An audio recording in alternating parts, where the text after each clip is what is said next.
A month ago, a beautiful game came out, and in my opinion, it was seriously overlooked. Yes, a lot of channels and gaming outlets spoke positively about it, but that was pretty much where it ended. Videos about it get far too few views, and even the number of Steam reviews feels unfairly low. And yet, this game truly feels like a worthy successor to the iconic Little Nightmares.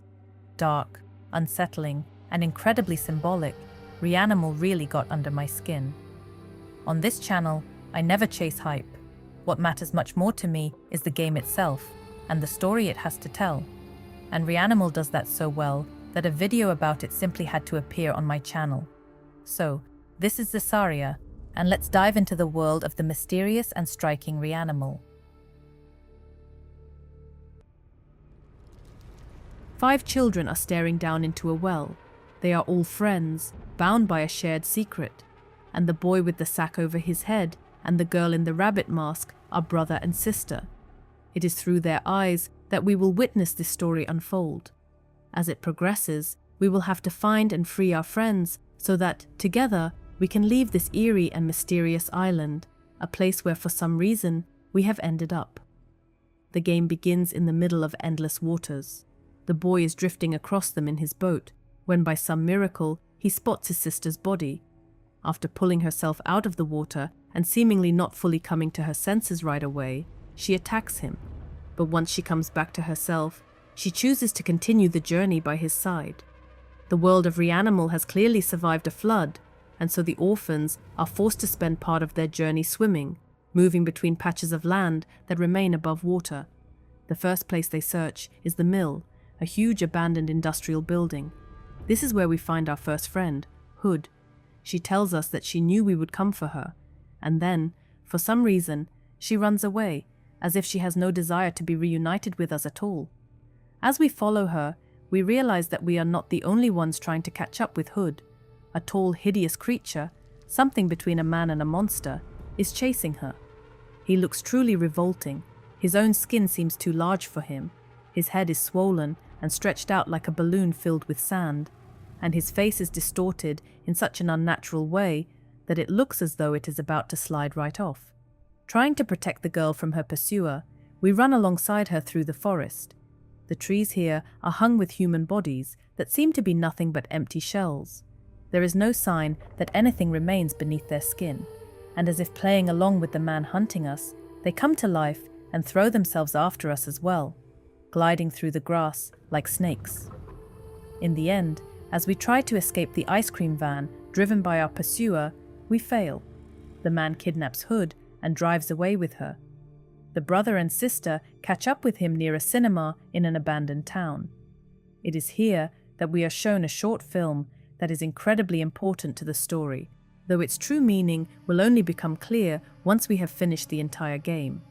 When we reach the man's lair, located right behind the cinema, we discover a disturbing detail.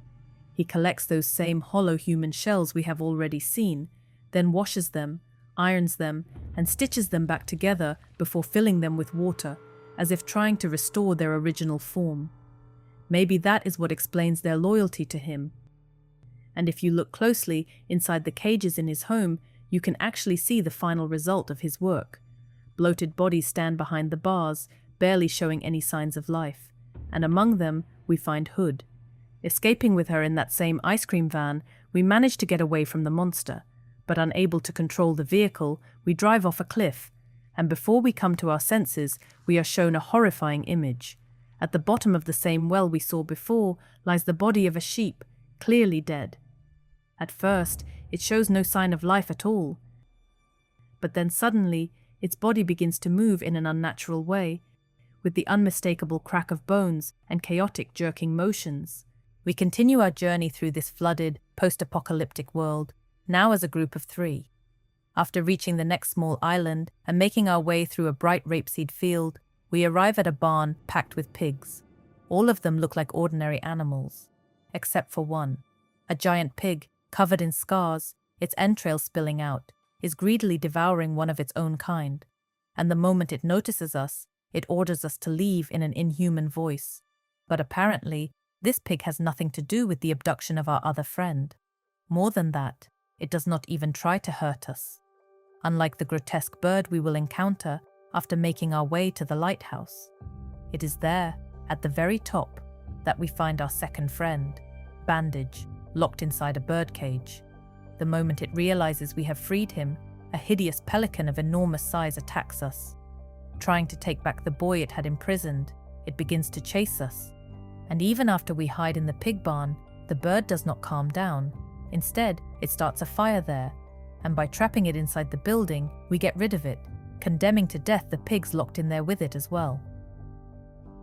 Once we safely reach the bus stop to continue our journey, we are shown a familiar scene again. The girl suddenly feels unwell once more. The other children keep their distance from her, as if afraid of what might happen. Everything goes dark. We see the well again. The sheep is still moving in that same unnatural way. Its body twists as if it has no bones, and yet we continue to hear them cracking. It slowly rises upward and then freezes in place. The vision ends as abruptly as it began, and at that exact moment, our bus arrives. Our next stop is an abandoned orphanage. Its doors are boarded up, and the beds have been thrown outside. Inside, it is terribly dusty and dark.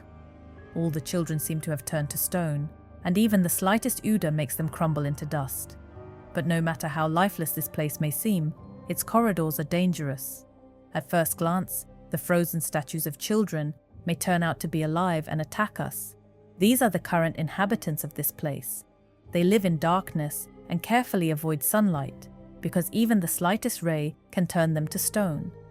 Making our way through the orphanage corridors, we reach a room with a gaping hole in the middle, and there, at last, we find the one we have been searching for, our final friend, Bucket. The boy has been captured by the same creatures that now inhabit this place, seemingly so they can offer him as a sacrifice. But before lowering him into the pit, they first lower down a pig tied to a rope. And once the animal disappears into the darkness below, they do the same thing to the boy.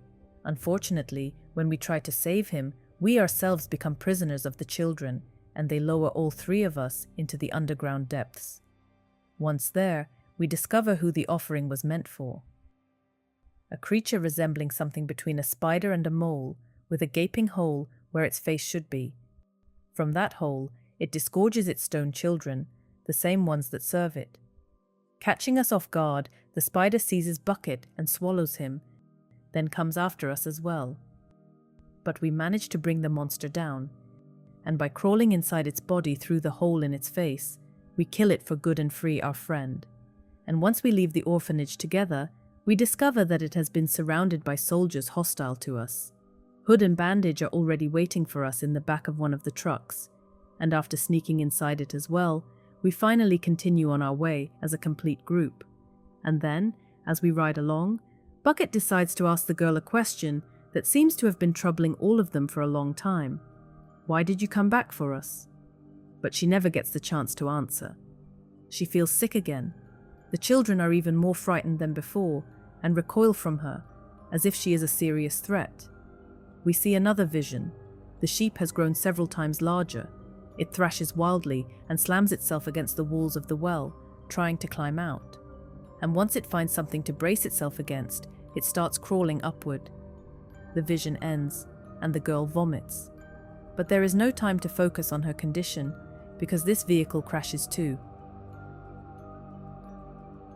Coming back to their senses and climbing out of the wreck, the children find themselves near a tunnel leading to some kind of control station. From here, a panel can be used to call in ammunition for the launcher positioned directly across from us. And it turns out to be exactly what we need, because the way out of the waters where our journey began is closed off. It is being guarded by something horrifying, a grotesque predatory horse with human arms, living right here beneath the water. Its face looks more like a skull stretched with skin. Its eyes bulge outward, its teeth are bared. The moment it sees us, it rushes toward our boat with terrifying speed. And to kill us, a single bite is all it would take. A monster like that can only be destroyed by a weapon just as monstrous. But even after defeating the horse, we still do not get very far. Just a few meters ahead, our path is blocked by an enormous cruiser. Conveniently, there is a breach right in its center, one that could have easily led us to the other side. But something gigantic and organic has filled it. And once we make our way onto the ship, we realize that it is a whale. But it is nothing like the whales we know. Its body is colossal, impossibly long, and twisted into several coils like a snake. And this miserable creature has no eyes, which is why it cannot leave the place where it was unfortunate enough to end up. So the brother and sister come up with a brilliant solution: to dive underwater and steal an eye from the horse they defeated not long ago. Faced with such audacity, the creature, which at first seemed dead, suddenly comes back to life and lunges after them. But they manage to escape and carry out their plan. Strangely enough, the horse's eye is a perfect fit for the whale, and once the children place it into its empty socket, the animal finally leaves, clearing the way forward. And that is how we arrive at our final destination. A flooded, ruined city, beyond which we can see the red glow of shellfire. As they sail through it, the children begin speaking in riddles, saying that memories are coming back to them, that they want to return. And once we step out of the boat, everything becomes even more confusing. As we walk through white corridors, we notice that the girl is feeling unwell again, but this time it seems much worse than before. She can barely walk. At one point, completely drained, she simply drops to her knees, and suddenly we see the continuation of the previous vision. The sheep lets out a horrific bleat and steadily climbs up the walls of the well. It is almost there. And just as it makes one final push, the vision ends, and the girl begins vomiting blood. And then, the sheep is literally born from her mouth. Covered in blood, barely able to stand, it stumbles like a newborn lamb taking its first steps, trying to find its footing. But this is no baby. It is a fully grown, fully formed animal. Shocked and terrified, Hood and Bucket run away, and we cannot really blame them for that. But the sheep, barely having come to its senses, immediately and very deliberately throws itself after them, as if they are exactly what it wants. And as we follow it, we witness the sheep claim its first victim. Hood did not have time to hide or run. The monster, wearing the shape of an animal, lets out a loud bleat and devours her. Trying to catch up with this monstrous sheep, we find ourselves in the trenches, because there is a war raging through the city. But the moment the soldiers notice us, they seem to fall into some kind of violent panic. Some press the barrels of their pistols and rifles to their own heads and kill themselves. Others, before dying, try to take us with them, rushing at us and blowing themselves up. Then, unexpectedly, the sheep finds us. But this time, it is far larger than before, even though less than an hour has passed since our last encounter. It feels as though it grew stronger after devouring Hood. It chases us, and before we can make it into the nearest building, it manages to seize Bucket. The next time we see it, it has changed again, confirming the idea that with every child it consumes, it becomes stronger. Taking on more and more human traits, it grows arms and legs, and with those same limbs, it catches Bandage off guard. He meets the same fate as the other children, and so, out of our entire group, only two remain, the brother and the sister. And if they want to survive, they have to kill the sheep, which with every friend it devours, loses more of its animal shape and becomes more and more like a monster. Now, with its new size, it can easily climb buildings, scaling them with its long arms and legs. Several pairs of hooves stretch from its body like the limbs of a spider, and ribs jut out from its back, twisted outward. It is hard to imagine how two children could possibly stand against something like that, unless, of course, they happen to be inside a tank. And so, finally given a chance to answer the monster that wronged them, the children face the sheep once again. Not one, not two, not even 10 shots are enough to bring it down. At some point, it seems impossible to kill. The sheep tears away the tank's armor, trying to get to the children and devour them too. But then another shot to the head finally manages to bring the creature down. It collapses, seemingly dead, and sinks into the ground. At last, there is silence. The children climb out of the tank. Is it finally over? Has evil been defeated? The brother takes an uncertain step forward to look into the pit where the sheep fell only moments ago. And then, without warning, it bursts back out and swallows him whole. and after consuming him, it mutates again. This time, the sheep becomes truly colossal. As it grows, its body tears through the asphalt, smashes buildings, and hurls cars into the air. Its grotesque form resembles something between a giant snake and an octopus. Every part of its body moves, trying to catch its last victim, the girl. She tries to run, but it is hopeless. The sheep is hundreds of times larger than she is. She has no chance. So all she can do is look her fear in the eye. She turns toward the sheep and meets her fate with dignity. But no, this is not the end. The girl does not die. On the contrary, inside the sheep, she comes face to face with her past. Or perhaps her future. We see the 4 children we already know performing some kind of ritual, but the girl is not among them. Cutting their palms, they pour their blood into some sort of vessel. The girl runs in search of her brother, and then she comes across a shed, where he enters with the others, ignoring her calls.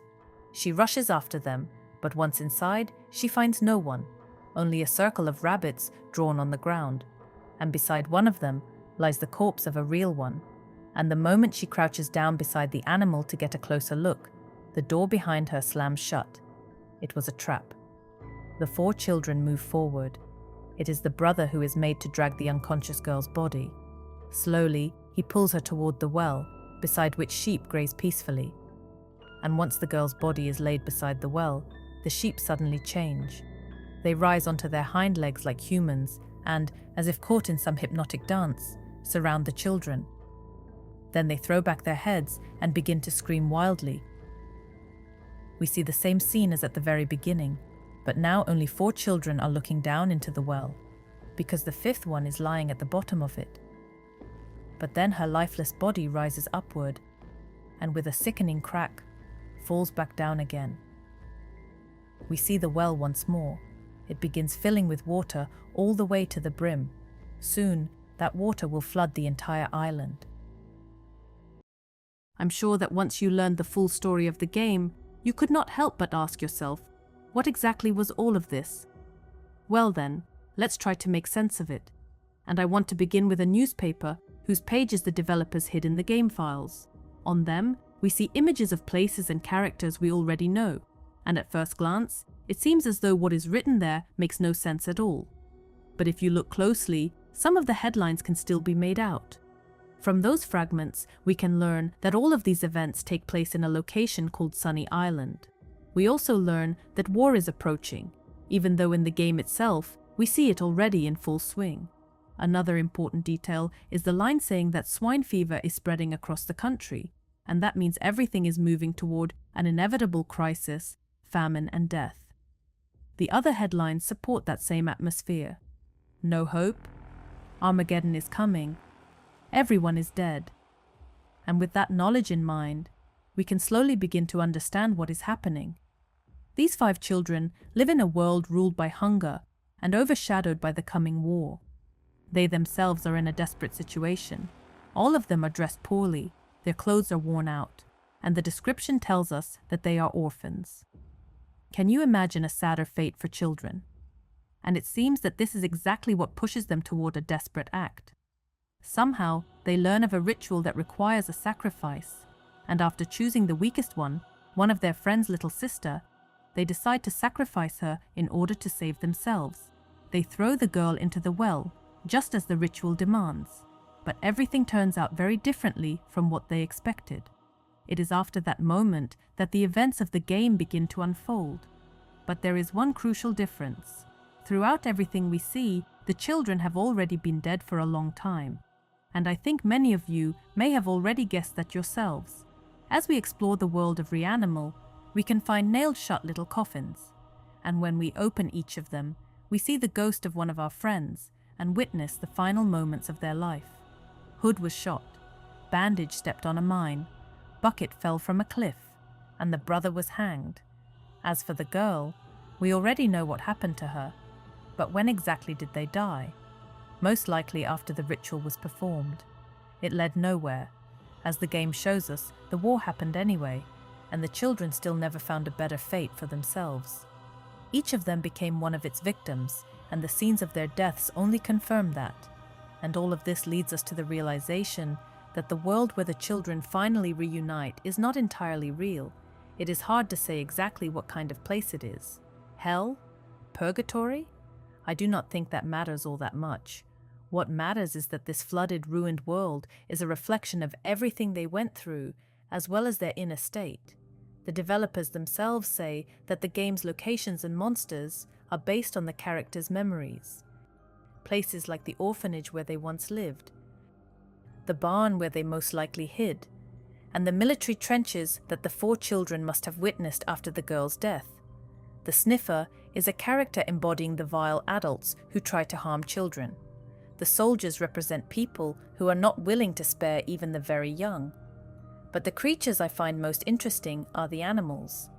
Of course, a lot of their frightening, anthropomorphic appearance is meant to disturb and impress the player, but they still remain the central link in the entire game. REANIMAL is not called REANIMAL for no reason. And I think that through these images, the game is primarily showing us the erasure of the boundary between the human and the animal. It reflects human morality and immorality through the forms of beasts. And the most important of these creatures is the sheep. But we will come back to it a little later, because first, I want to talk about the second most important animal in the game, the rabbit. What does the rabbit represent? Innocence, harmlessness, fragility. The rabbit is the weak link, the one who is easy to kill, the one who is easy to turn into a sacrifice. That is why the girl wears a rabbit mask throughout the entire game. It is the rabbit that appears on her coffin. And before they kill her, they kill the rabbit too. The analogy could not be more direct. But in the betrayal scene, as well as in the film we watch in the cinema, we do not see the symbol of one rabbit, but of 5 rabbits running after one another. In the next shot of the film, we see 1 rabbit in the center and 4 around it, an obvious reference to what happened, and it literally tells us that the victim here is not only the girl. By committing that betrayal, the other 4 children became victims too, victims of the war and of the guilt that continued to follow them. That is why we see the scene where water pours out of the well and eventually floods the entire world. As though the secret buried inside that well finally broke free and drowned everything, like guilt that crashes over a person and swallows them whole. And that is why the game begins with the boy sailing through those waters, because he is the main betrayer.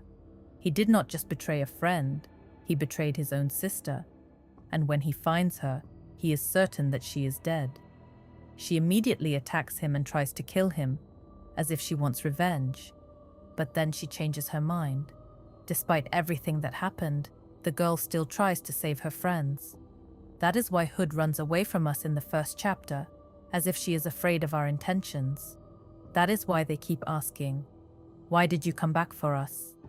That is why they keep their distance from the girl during her attacks, as though on some instinctive level they sense the danger hidden inside her. And when we finally encounter the sheep, we realize that this fear is entirely rational. But what exactly is this sheep? Why does it emerge from the girl? Why does it devour all 5 of them? There are many theories. For example, some believe that the sheep was the first sacrifice the children offered, but in my opinion, that makes no sense. When we see the girl's body in the well, there are no other bodies there. And if that were true, why would the sheep later burst out of her, rather than out of the well itself? The answer is much simpler and much more symbolic. You have probably heard the phrase, "the Lamb of God," carrying the meaning of a sacrifice offered for the salvation of others. And that is exactly what the girl became. At first, this felt a little confusing to me. How can she be both a rabbit and a lamb at the same time? But the key is this. The rabbit is the innocent, vulnerable girl. The lamb is the symbol of the ritual, the sacrifice, what the girl became after once being the rabbit. That is why the sheep is constantly trying to break free, to climb out of the well, like a buried secret, like a repressed memory, like vengeance for what the children did. And that is why it devours them one by one. And in the end, it consumes the girl herself as well. The meaningless sacrifice not only failed to save them, it destroyed them too. And of course, we should not ignore the most obvious reading of the sheep's image, the idea of the herd, of blind conformity, of following the crowd without a will of one's own. One person was willing to commit something terrible, and no one else stood against it. Maybe that is exactly what the horrifying dance of the sheep in the finale symbolizes. And the ending also tells us that all of this is a cycle. From the very beginning to the very end of the story, the children remain in their strange clothes and highly symbolic headwear, which in essence represent the way each of them was killed. That means that in every scene we see, they were already dead. And that means they were never truly alive within this story at all. They are trapped in this cycle. To be devoured by the sheep is their fate. And once inside it, the children relive what happened all over again. None of them are capable of changing the course of events. They are forced to repeat the horrific ritual again and again. And after the girl ends up in the well, it floods the world once more. She rises again, begins searching for her friends again. They betray her again, and the cycle repeats. And finally, I would like to go over some of the scenes from the film we see in the cinema, which I think support everything I have just said. The imprint of a body in the sand is most likely memory, a trace of what happened. The circle that becomes a well is the cycle, a closed loop that cannot be broken.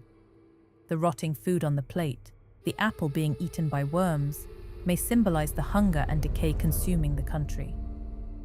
The sheep having its throat slit is the ritual itself, the sacrifice. The child standing in the doorway of a burning house is an obvious image of war. The animals leaping off the cliff was the moment that affected me the most. Perhaps those are the children, dying one after another, and the rotting rabbit is the meaningless sacrifice the girl ultimately became. I have not mentioned the other ending we can get if we light the candles at every rabbit-shaped altar hidden throughout the game. In that version, children wearing strange masks crawl out of the cracks in the well and approach the girl. It is definitely an ending that raises a lot of questions, but for now, I think there is not much point in speculating about it. As we already know, several DLCs are planned for the game, and most likely this ending will be explored there. And of course, if this video gets enough views and likes, I will absolutely make a video about the DLCs when they come out. I love this game an incredible amount, and I have already bought the season pass. If you enjoyed this video, please support it with a like and a comment. Subscribe to the channel so you do not miss my next videos. And if you would like to know more about me and see how I work on my videos, you can also follow me on Telegram and Instagram. Thank you for watching all the way to the end. This was Cesaria. Love you guys.